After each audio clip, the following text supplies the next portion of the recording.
तो पिछले क्लासेस में हमने ये निकाला था कि यहाँ पर हमारे पास केस में कितना पेमेंट है, बैंक में कितना।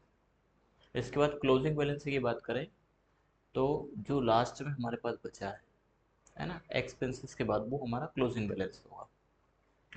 लेकिन क्लोजिंग बैलेंस निकालने के पहले हमें ये निकालना पड़ेगा कि हमारा एक्सपेंसेस कितना है ना। पहले तो हम एक बार और ये चेक कर लें कि हमारे पास जो फीस आ रही है उसका टोटल है कि नहीं है। ये शायद हमने पिछली बार फीस लिया था 3 तारीख को, है ना। एक और रिसिप्ट हम यहाँ पर बना के देखते हैं। अच्छा, ये टोटल हमारा किस बात का है, ये तो वैसे ही है। यदि हम, ये हमारी इनकम है असल में ना, बैंक में कितना आया और केस में कितना आया, दोनों का हम टोटल करें तो हम यहाँ पे लगा देंगे सम, है ना। ये दोनों की वैल्यू कोष्टक बंद करेंगे तो 7,000 हमारे पास आया है। यदि और भी कोई रिसिप्ट हम बनाते हैं, जैसे इन्हीं की हम एक रिसिप्ट बनाते हैं, 1,000 केस में और बैंक में, दोनों में।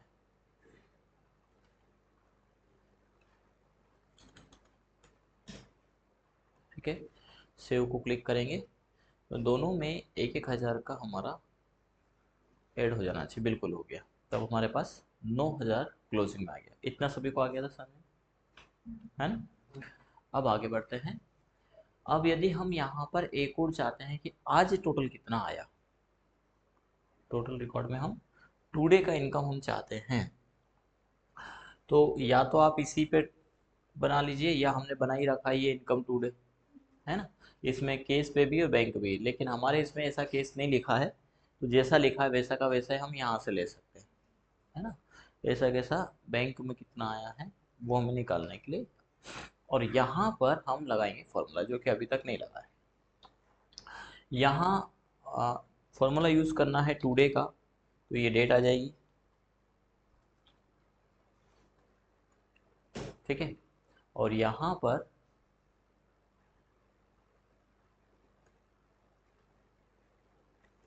हम निकालेंगे आज का payment.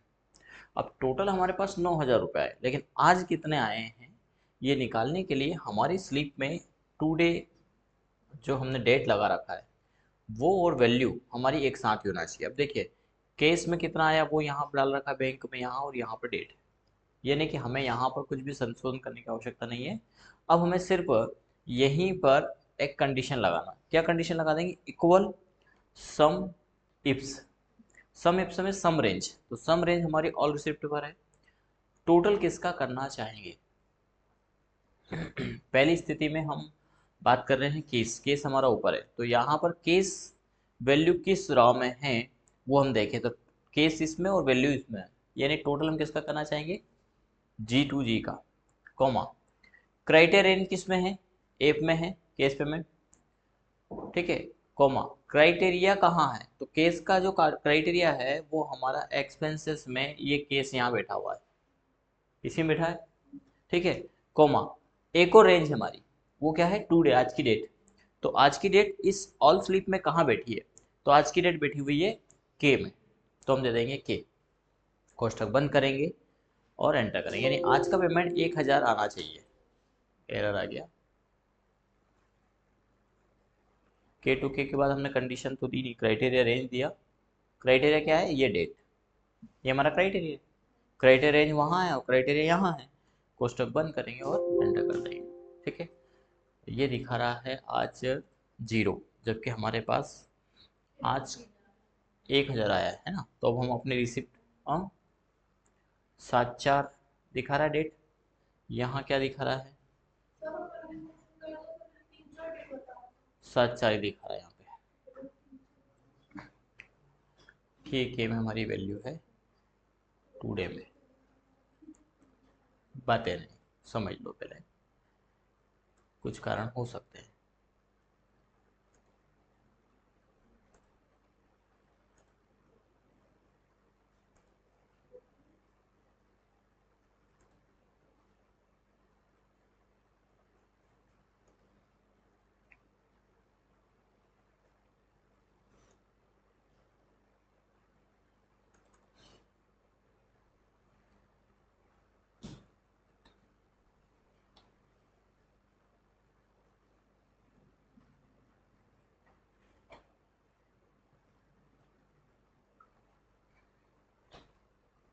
Equal sum if sum range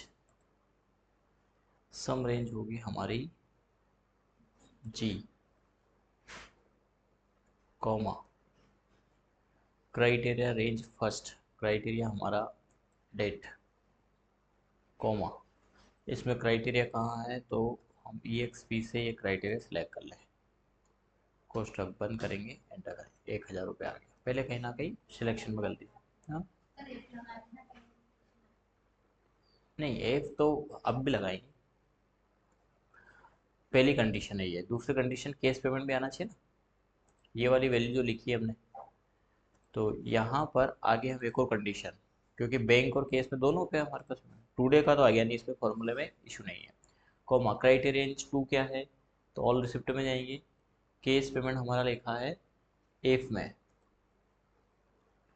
comma इसकी क्राइटेरिया, इसका क्राइटेरिया क्या है, तो EXP में इसका क्राइटेरिया है ओ, शायद पहले ओ सेलेक्ट हो गया था जबकि हमारी वैल्यू है पी, ये हुआ था पहले शायद, ये आ गया 1000।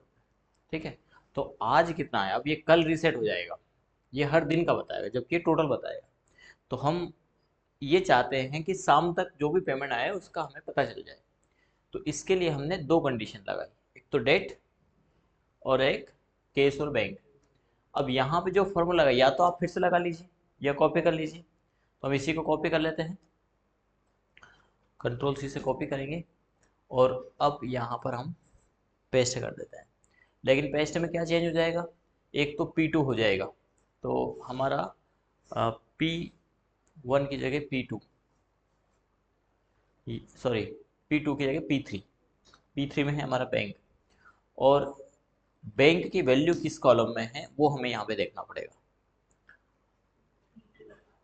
ई में है ना, सॉरी ये वाला देखना है हमें, ये वाला नहीं देखना, ये केस की वैल्यू एप में और एच में हमारा बैंक की वैल्यू है, तो हम यहाँ पे देंगे एच। बात समझ में आ रही है ना, यानी कि यहाँ पर क्या कर देंगे हम, एफ की जगह H2H,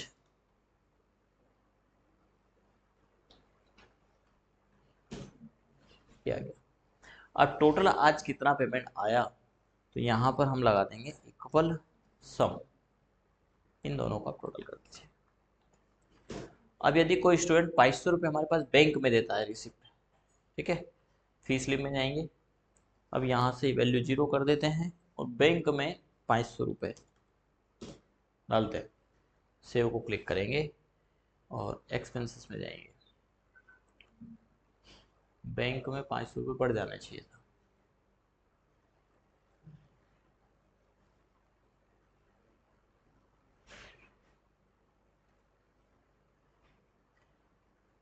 हमने एक और सही नहीं किया ना, हमने इसके आधार पर दे दिया, ये ऐप में वैल्यू, हमें वैल्यू एज और टोटल वैल्यू में आई देना है, क्योंकि बैंक का हमारा यहाँ से हमने लिंक किया है, तो हमें आई देना है इसको, किसमें, बैंक में।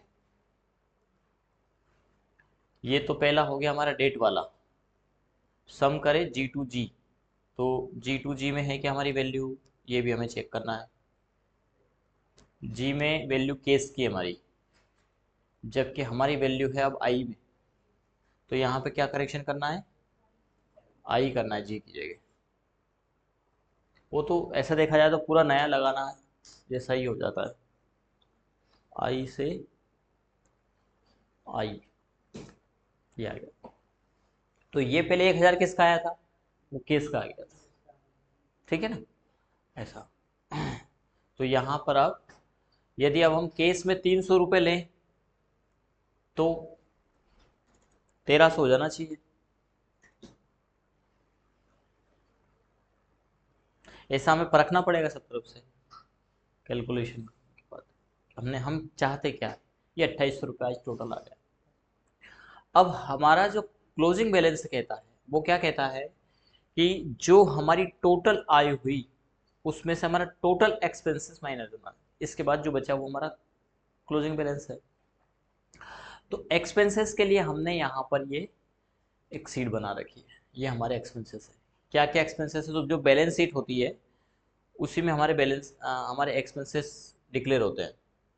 ये यहाँ पर बैलेंस शीट, इसका नाम शीट दिया है, इसका नाम हम दे देंगे बैलेंस शीट।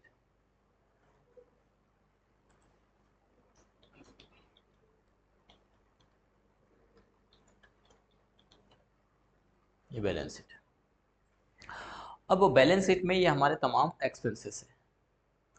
अब चूंकि ये एक्सपेंसेस यहाँ भी चाहिए हमें, तो यहाँ हमने टाइप किया है, ठीक है, ध्यान रखिएगा। यहाँ टाइप नहीं करना है आपको, कहाँ पर, एक्सपेंसेस वाले इसमें, यहाँ यहाँ आप ड्रॉपअप बना लीजिए। क्या करेंगे ड्रॉपअप बनाने के लिए, क्लिक करेंगे, डेटा में जाएंगे, डेटा वैलिडेशन में जाएंगे, लिस्ट में जाएंगे, सोर्स में जाएंगे और लिस्ट को सिलेक्ट कर लेंगे। कौन सी, सैलरी से अदर एक्सपेंसेस। बैंक का डिपॉजिट अलग बात होती है, हालांकि बैंक का डिपॉजिट भी एक मामला है, इसको भी सिलेक्ट कर लेना। फिक्स असेट में कॉमा लगा करके, क्योंकि फिक्स असेट में कंप्यूटर और फर्नीचर आता है, या सिलेक्ट भी कर सकते, अदर इक्विपमेंट भी आप सिलेक्ट कर सकते, यहाँ तक सिलेक्ट कर लेना, ठीक है। एंटर करना है, ओके करना है। तो यहाँ पर समांतर रहेगी। मालूम पड़ा कि बिल्डिंग वहाँ कुछ और लिखा और यहाँ अलग बनाओगे तो फिर यहाँ बिल्डिंग की स्पेलिंग है तो वहाँ सही नहीं आएगा। अब चूंकि हमने वहाँ से ही उठाया है तो यहाँ पर गलत होने की संभावना है ही नहीं। अब जैसे हमने पेमेंट, केस और बैंक दो ऑप्शन हमारे पास है, तो इसको भी आप ड्रॉप अप में बना लीजिए। यदि दोनों में आप थोड़ा थोड़ा देते हैं, वैसे देने में हम नॉर्मली जब भी देते हैं एक साथ ही देते हैं, या तो केस कर देते हैं बैंक का। स्टूडेंट जब फीस देता है तो वो हो सकता है कि 500 रुपये आपको केस दे दे, 1000 रुपये बैंक में दे दे, लेकिन हम जब देते हैं नॉर्मल ऐसा नहीं करते। यदि ऐसा संभावना है तो फिर हम इसमें भी दो ड्रॉप अप बना लेंगे और वैसा का वैसा फॉर्मूला यहाँ लगा लेंगे। पर यहाँ पर अभी हम एक ही ड्रॉप अप बनाते हैं, डेटा वैलिडेशन में, लिस्ट में, या तो टाइप कर दीजिए या हमारे पास यहीं सिलेक्शन का ऑप्शन है ही, सिलेक्ट कर लेंगे, लिखाइए क्योंकि बैंक और केस, ठीक है। तो यहाँ पर भी सेम आ जाएगा। अभी देखो अंडरस्कोर नहीं है क्योंकि पहले का टाइप है। अब हम सिलेक्ट करें केस, फ़ॉन्ट साइज थोड़ा सा छोटा कर लें क्योंकि डिजाइनिंग फॉर्मेटिंग व्यवस्थित होना चाहिए। बोल्ड कर लेते हैं। कितना दिया, 5000 रुपये दिए। अब दिया तो असल में इस डेटा को हमें वैसा का वैसा जैसे स्लिप बनाते हैं, टोटल कब होगा जब हमारे पास पूरा रहेगा। तो यहीं पर हम देखो 00 लगा रखा है इसमें, है ना, थोड़ी स्पेस छोड़ करके आप 00 लगा देना। यहाँ से स्टार्ट किया हमने 000 और यहाँ तक डाल दिया है ये, यानी हमारी वैल्यू यहाँ से आना स्टार्ट हो जाएगा, ठीक है। यहाँ पर आप रिसिप्ट का नंबर भी चाहते हो तो 1 टाइप कर सकते हो। किसका, कौन सी रिसिप्ट, एक्सपेंसेस वाली, जैसा इनकम वाली रिसिप्ट का नंबर होता है ऐसा ही एक्सपेंसेस वाली रिसिप्ट होता है, तो आप चाहें तो 1 डाल दीजिएगा। अब यहाँ पर हमें एक मैक्रो रिकॉर्ड कर लेना है, ध्यान रखना है। डेटा में गए, रिकॉर्ड, सॉरी डेटा में नहीं, डेवलपर में गए, रिकॉर्ड मैक्रो में जाएंगे और इसका नाम हम रख लेते हैं ई एक्स पी। अब ई एक्स पी नाम का एक फॉर्मूला होता है एक्सेल में, इसलिए यहाँ पे हो सकता है एरर दे दे। ई एक्स पी एक्सपोनेंट वैल्यू आती है जैसे सम का फॉर्मूला होता है, तो उस नाम से मैक्रो नहीं बना सकते आप। तो क्या करें, यहाँ पर ई एक्स पी या तो एक्सपेंसेस पूरा लिख दीजिए या ई एक्स पी ई एन, ऐसा आप पूरा टाइप कर दीजिए, ज़्यादा अच्छा है। ई एक्स पी ना रखें, या ई एक्स पी एन 1, कुछ भी डिफरेंट। ओके को हम क्लिक करते हैं, रिकॉर्डिंग हमारी चालू है। क्या करें, तो हमने 1 कहाँ से टाइप किया था, आई थिंक यहीं से किया था, तो यहीं से हम ले लेते हैं। सिलेक्ट करेंगे, कॉपी करेंगे, कहाँ जाए, तो अब देखो एरो से मैं इधर आ रहा हूँ यहीं पर, और यहीं से क्या करेंगे, कंट्रोल डाउन, आ गए यहाँ पर। Use relative reference on, down, home में, पेस्ट में, paste formatting and value and source formatting, ठीक है। अनसेलेक्ट करेंगे, अनसेलेक्ट किया, यूज रिलेटिव रेफरेंस बंद कर देंगे और वापस पहुंच जाएंगे टॉप में, यहाँ पे आ गए। अब ये लाइन हटाने के लिए कंट्रोल एस कर सकते हो आप, ठीक। इसके बाद क्या करेंगे, स्टॉप रिकॉर्डिंग, राइट क्लिक करेंगे, असाइन करेंगे, कौन सा मैक्रो था, एक्सपेंसेस, ओके करेंगे, क्लिक, रिकॉर्डिंग हमारी चालू है। अब दो एक्सपेंसेस हमारे 5,000 के हुए बिल्डिंग रेंट के, ठीक है। इसका टोटल हम अपने बैलेंस शीट में यहाँ निकाल लेते हैं, सभी का, बिल्डिंग का, सैलरी का, सब, ठीक है।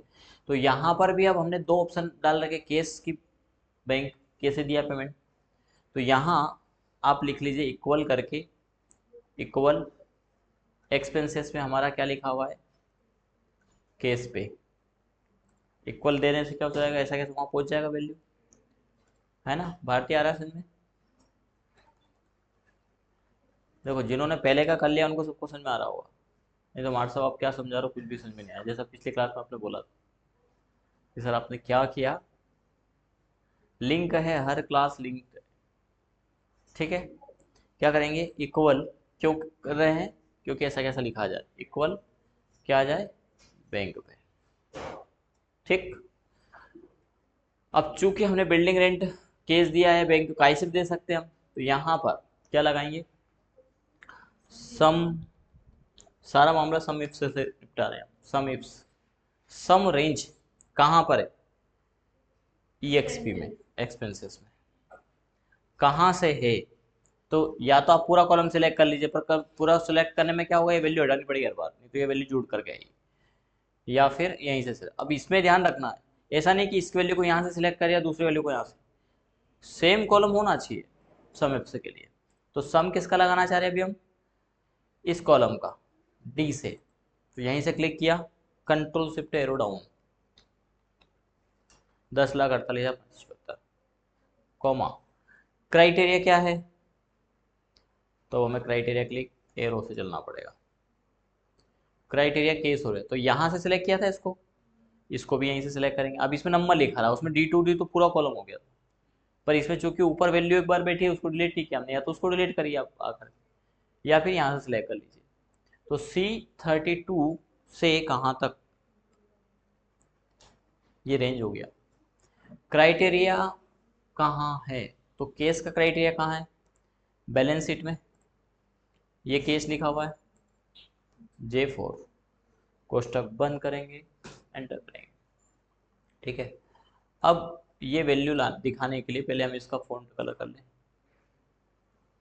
आ गई थी वैल्यू, कलर सेम था, छिपा दिया, उसकी वहाँ जरूरत नहीं है हमें, इसलिए 1,000 आया। लेकिन 1,000 हमारा क्या है, हमारा केस में पेमेंट बिल्डिंग का है, नहीं, सैलरी का है, बिल्डिंग का है, जबकि दिखा किस में रहा है, सैलरी में, चूंकि अभी हमने एक ही कंडीशन दी है, केस, इसलिए उसने दिखा दी। हमें क्या दिखाना है, यहाँ पर एक और कंडीशन। अब ध्यान रखो, इसको सभी पर लागू करेंगे, अभी अभी हमने लागू किया नहीं है यहाँ पे, देखिए यहाँ फॉर्मूला 0 है, फॉर्मूला लागू करेंगे तब, पर अभी ये दिखा रहा है 1,000 यहाँ से जाना चाहिए, तो 5,000 होगा ना, मैं अच्छा 1,000 बोल रहा हूँ, हाँ 10,000 है, ठीक है। अब ये 10,000 किस में आना चाहिए, बिल्डिंग रेंट में आना चाहिए, चूंकि अभी हमने एक ही कंडीशन दी है, तो हम एक और कंडीशन यहाँ पे बढ़ा देंगे। अब इसको जब लागू करेंगे तो ये फिक्स है ऊपर वाली फील्ड, तो इसको लॉक कर दीजिए आप F4 से, और कॉमा लगा करके क्राइटेरिया क्या है दूसरा हमारा, EXP में, एक्सपेंसेस में, किस में फील्ड हमारी, B, इसको भी यहीं से सिलेक्ट करना है, B32 से, ठीक है, कॉमा, इसका क्राइटेरिया क्या है, तो क्राइटेरिया रेंज होगी, वो है बिल्डिंग में यहाँ, और ये फिक्स रहेगा क्या, नहीं, ये रेंज अलग अलग आएगी, यानी यहाँ पर बिल्ड सैलरी निकाले, यहाँ पर बिल्डिंग निकाले, तो इसको लॉक नहीं करेंगे, कोष्टक बंद, डबल कोष्टक बंद हो गया, ठीक है।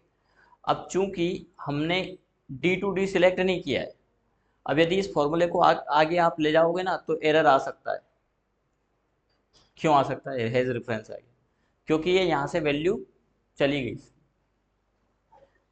पहले क्यों नहीं आया, क्योंकि हमने पूरे कॉलम को सिलेक्ट किया था D से, पर अब कहाँ से सिलेक्ट किया, 32 से, तो क्या करना है, इसको लॉक कर दीजिए, किसे, D32 को लॉक करेंगे, है ना, EXP, C32 क्या है, ये भी एक्सपेंसेस है, ये भी लॉक हो जाएगा, ये भी लॉक हो जाएगा, ये लॉक है ही, ये भी लॉक हो जाएगा, ये भी लॉक हो जाएगा, लेकिन F4 लॉक नहीं हो, क्योंकि F4 क्या है, अलग अलग फील्ड है, डिफरेंट डिफरेंट, ठीक है। देखो हो गया 0, 10,000 आ रहा था वो, अब हम इसको कहाँ तक ले लेंगे, अदर इक्विपमेंट तक। ये देखिए अब 10,000 कहाँ आ रहा है।